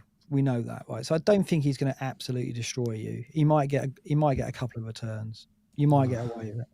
I think you will. I think you'll be fine. I think you've got to have Tony. And if you're sure there's no way you can upgrade Nonto with a hit, there's no way you can do it. You got 10 against Bournemouth away. Then you got to go right back down to Gameweek 17. He got 13 against Leeds. And then you've got to go right the way down to West Ham Gameweek 1. He's only had 3 double-digit hauls all season away from home. Yeah, away from home, yeah. Oh, that makes me feel a bit better. Yeah, you'll be all right. Fulham Arsenal. I think Fulham will get a goal. Yeah, Arsenal always find a way to concede, don't they? But Arsenal win, yeah. And there's going to be a lot of benchings for Arsenal players this week, I think, because the Brighton and Brentford players are going to be coming in. Newcastle have got that good home game as well, so the Zinchenko's, Gabriel's, Whites, they could all be benched. Seeing some Odegaards being sold, and yeah, well, Odegaard to McAllister was a move that I was considering, but it doesn't help me in 28 at all. It just makes me really weak, in fact. So yeah, I'm probably not going to do it. United Southampton, I've gone for a 2-0 United. You've gone for a 3-0. I think they'll recover. I think back. They'll want to make a statement, and I think it's a good fixture for them.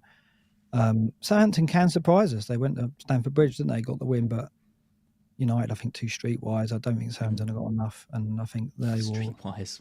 That's the one word to call them. They are, yeah. I think Martinez, streetwise defender. I don't think they're streetwise. Just got bloody hit by a Filthy. dumpster truck. Yeah, that was a freak result. Like, I don't think we can read too much into that, but we'll see. Crazy. We'll see. I still can't quite believe it happened. West Ham Villa, I've gone for a narrow Villa win. 2-1. You've gone for a draw. I mean, we're looking at Watkins, aren't we, from Villa, because he's got the game in 28 and then the double. So it's a bit of an audition for him, I think. I'm between him and Felix, or Havertz, I think, coming into 28. He's got the penalties. He's got 5 and 5. Missed some chances as well at the weekend. Just a good option. He is. I prefer Brennan, but because of saving as well. But penalties too. Better data, penalties. I think, why wouldn't you? Yeah. Have you got double in 29? Yeah. We got Leeds and Wolves, so good fixtures. Yeah, very nice. Yeah. Newcastle Wolves. Thanks to Alan Turner, your Garden Centre graphic, and this was a unanimous decision by us. Going on. Yes, you're going to be getting your Conifers. Newcastle Wolves, 4:30 on Sunday. That's when to do it. That's when to get down the garden. And really nice that my local garden centre has a major upgrade. It's got its own tea room now, so I can actually go buy some seeds and get myself a cream tea, which is lovely. So actually, more middle class. it lowers the bar now for the garden centre game, right? Because I look at it now and think the garden centre's even more tempting. It's like this haven that's got like cake and tea, as well as So I'm there's something in it for me to go, which means the live games have got to do more to keep me indoors. So wow. Well, I don't think you're going to get that from Newcastle Wolves. I think that's got all the markings of a poor game. I think we're going to see quite a few double up on the Newcastle defence. This is when the Botmans come in alongside the Trippiers. You've frozen, by the way. My video stopped and I don't know why. Can you still hear me all right? Yeah, you're fine, yeah. Yeah, all right. I'll restart video. Don't know why. My camera's fine, but yeah. All the tech. Its Zoom has gone for me. Zoom's... You still hear me okay? Oh, you got me on clean feed. Yeah, Zoom has just gone completely for me. You got me on clean feed, haven't you? You haven't left the Zoom. You're still on the Zoom. It's just a black screen. It's not responding for me. It's kind of crashed. So this is fascinating. This is what they want on the podcast. It's not me for a change. That's yeah. Well, I'll restart Zoom, shall I? I'll do that. I'll talk about Brighton Palace. Yeah, you do that. I've gone for a 2-1. You've gone for a 3-1. This is the kind of game that could go in absolutely any direction. It's a bit like Liverpool versus United. You can look at all the stats, all the form, everything. It doesn't make any difference because they're always, that's a nice noise, always unpredictable, these other games. And Zaha's back, and he will score against us because he always. You think he will? Yeah, I've put the one in. He always scores against us. We're 1-0 down going into the game, but luckily I think we're doing enough to get the win. We should be able to dominate that match and create some chances and get a goal. I'm backing a Ferguson winner. There you go. In that. Okay. You're going for, you think all the talk of the midfielders tonight, and you're going to back a Ferguson winner? Ferguson winner, yeah. Right, just to properly endear himself into the Brighton support, not that he needs anymore. And Southampton Brentford, you've gone for a 2-1. I've gone for a 1-1. I don't think Brentford are going to win both games in a double. I think they'll be a bit leggy, and Southampton will. You do? You don't think they're going to get two games, the 2 wins? I think they will. I think they're too much for them. There's so much confidence. What are they, like 11 unbeaten, 12 unbeaten? It's nuts, isn't it? Yeah, I don't think they'll lose, but I think the party might come to a bit of an end. I think, like you say, they're going to be dangerous on the break, and I think both Southampton and Everton need results. So I think they've got to try and get the points against Brentford. So there'll be opportunities on the break to catch them, I think. So yeah. They did do the number on Southampton back in Gameweek 22. They beat them 3-0. So Zoom is really playing up for me. Don't know what's going on, but I don't know if I can rejoin on Zoom. So you'll have to make do with broken images on the. Oh, where's the Lingard picture? Try and get that on there to take it play.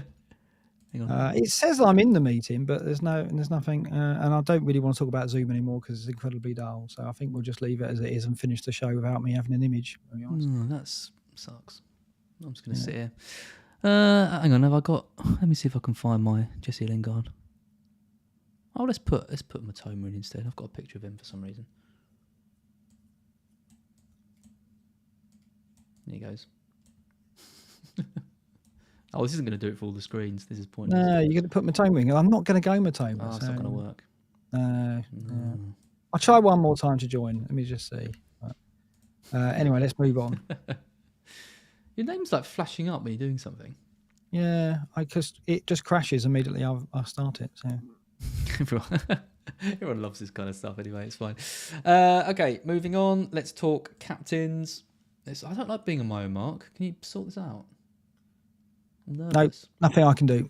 Sorry about that.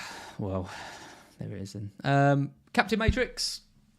We've got our primary candidates as Matoma and Tony, despite talking up McAllister, kind of the whole episode. They're the primary candidates, and I think that's going to be the most popular ownership in terms of ownership captains this week. I'm torn between them. What do you think about the differential captain? What about going if you owned Matoma and Tony and you had McAllister or March, would you go with a differential because you think the gap's quite small and obviously the gain could be big if you land the differential?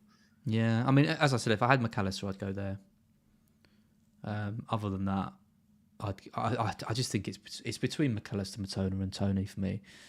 I mean, we've even got Haaland in the differential options. Even Salah as well against Bournemouth. Yeah, but you're not going to go a single game week, are you? I think that's a conclusion, isn't it? Well, I wouldn't, but I can see why people might. I wouldn't go Haaland. I definitely wouldn't go Haaland this week. I don't think he goes big, which is why I'm thinking of selling him. But that could be famous last words. I think the interesting thing from this matrix is you're talking about selling him this week. If you look at game week 30, he's got Southampton away, and you can probably get out of that with Rashford at home. But then when you get to 31, it's Haaland at home to Leicester, which you're going to need him for that, I think. I would have thought. There are good options. You know, you can go Salah at Leeds, Rashford at Forest, Kane at home to Bournemouth. But it's just not having him at all. Well, I'm not going Haalandless before Southampton either. Yeah, right. it's a definite. If I take Haaland out for Tony this week, it's a definite wild card for me in 30. So we talk about not wanting to lock in plans, but unless I guess that's not really locking it in, is it? That's just assuming that Haaland's fit. If he's injured, then I'm winning. I'm ahead of the curve. Let's look at some data. So over the season, Haaland's top, but as we said, over the last 6. It's McAllister, then March, then Tony. But Tony and March both on 0.65. Again, just to stress, that's really, really high numbers. That's effectively an elite level return. We've seen Salah at those levels, for example, over previous seasons. Incidentally, Salah's up to 0.64 over the last 6. He dipped a bit, but big performance from him against United. Sees him move back up. You've got Rashford, not really considering Odegaard. As well, to Matoma right down there in 0.46. But I mean, there's not a huge amount separating these players. Yeah, I mean, this is where McAllister's short-term data just surprises you, doesn't it? And this suggests that there's merit in going one of the double game week as captain, because you look at it and the top 3 are all double game weekers: McAllister, March, and Tony. So I think it's really difficult to make a case for going against them. It's just which one. Yeah, I think Tony's the one. I think it's too risky to go against Tony. I think he's such a talisman. Everything's coming through him. The penalties as well, which only McAllister can offer for Brighton. I think if you can cover 2 Brighton mids, do it. I'm only going to be able to cover 1, I think.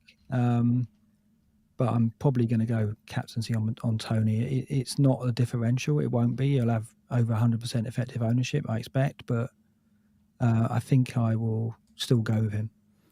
I've got to sort these cameras out because now you've left and it's broken, isn't it? Yeah, so if you just joined us, we're having technical problems with Zoom. It's very unreliable. It's not like us at all. I don't know why it's suddenly at least it's not my fault, even though I'm hosting this time. I'm just going to sort the cameras out quickly. Yeah, okay, fine. Let me just pop myself back down a little bit. Anything worse than seeing me is seeing me not actually... It means you're going to have to edit the podcast now, edit all this nonsense out. So that's going to give you extra work to do. Thanks, Mark. I think you've just done this deliberately.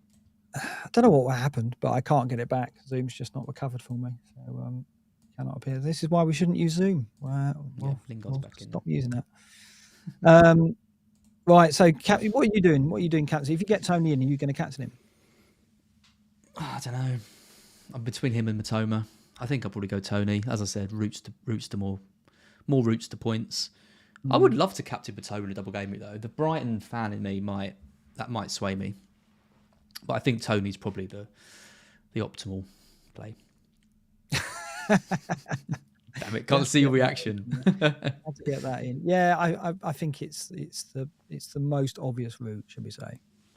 Like it's not the right call. I don't think you can put your hand on the heart and say that's the right call for the captaincy. I think it's close, but I think with the penalties and the fact that the fixtures look like they're games that Brentford will score goals in, I think it makes sense. Yeah.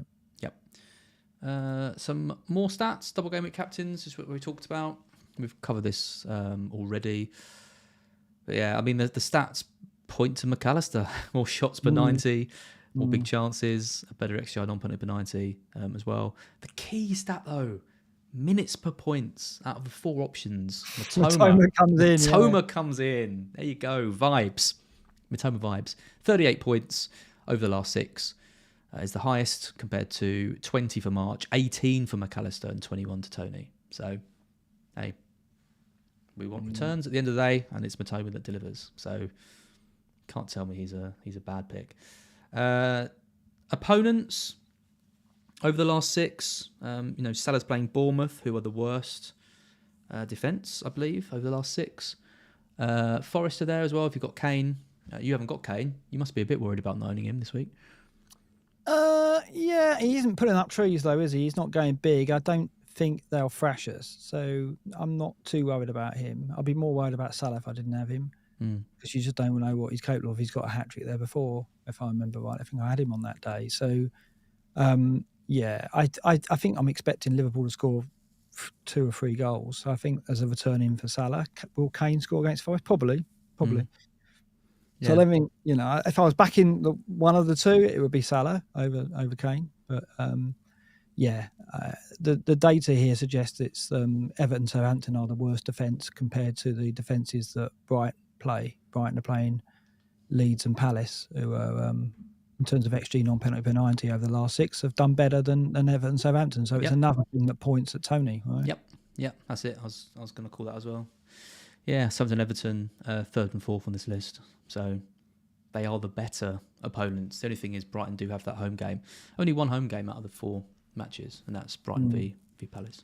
The rest are away. Right, let's take a look at our teams then and our transfer decisions. So this is your team. First of all, you've got Edison in goal. Estupinian. Estupinian. With Trent, Ake, Trippier, Rashford, Salah, Saka, Odegaard, Haaland and Tony. It's only 2 double game weekers for you when we're seeing wildcards with 6. But some plans to get in some more, I believe.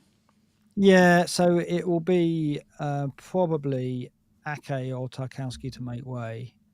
And then I think it'll be Rico Henry coming in, Raya coming in for Edison, and then Andreas Pereira to McAllister. It'll be a -8, but of course, what that's getting me is 3 extra double game weekers for this double game week, and then 3 extra double game weekers for game week 29, because I don't plan to wildcard. So I should get those 8 points back if, of course, they all stay fit in 29 and play in 29, which is doing exactly what I said you shouldn't do, which is put a dependency in place. But I think it's a risk worth taking. And obviously, I've gained points this week. And should I be aggressive and spend them to chase the double game weeks? Yes, I should, because I'm 700k in the world. I'm not going to be conservative. So I think those are the right moves. It's just whether I get rid of Ake or Tarkowski. I don't know which one yet. Probably will be Ake.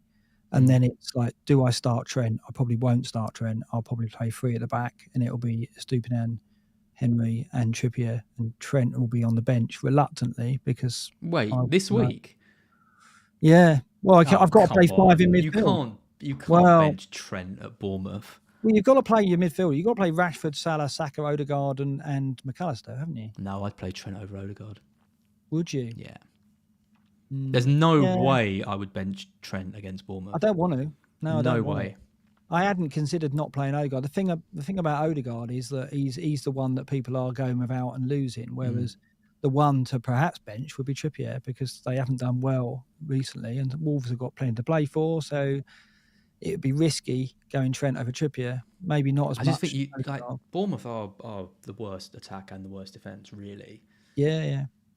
I agree with you. It's just, where do I go? Where do you change? And these are the dilemmas people have got. People with the wild card and people who wildcard last week have got strong benches, which is why people have looked at bench boosting this week. I don't think I'm in that territory because I still favour 29, but I don't like not having Trent in there because he's such a good differential for me as well. So I really want to play him.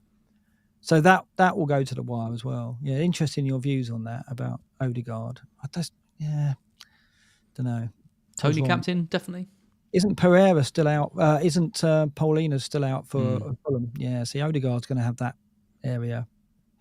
Yeah, he should benefit from that, from him being missing. So, no way. I don't really benching Trent. No way. You're benching Trippier then, aren't you? Or you're not getting Rico Henry. Maybe I don't do that. I mean, maybe benching Trippier is a play, given Newcastle have been. Yeah, because that's going against as well all the people who've got double Newcastle defence. It is. Yeah. So there's plenty to decide there. It's going to be a -4 for sure, and it probably will be a -8. Interesting. Oh, good. Yeah. Take some more hits. Let's make this gap.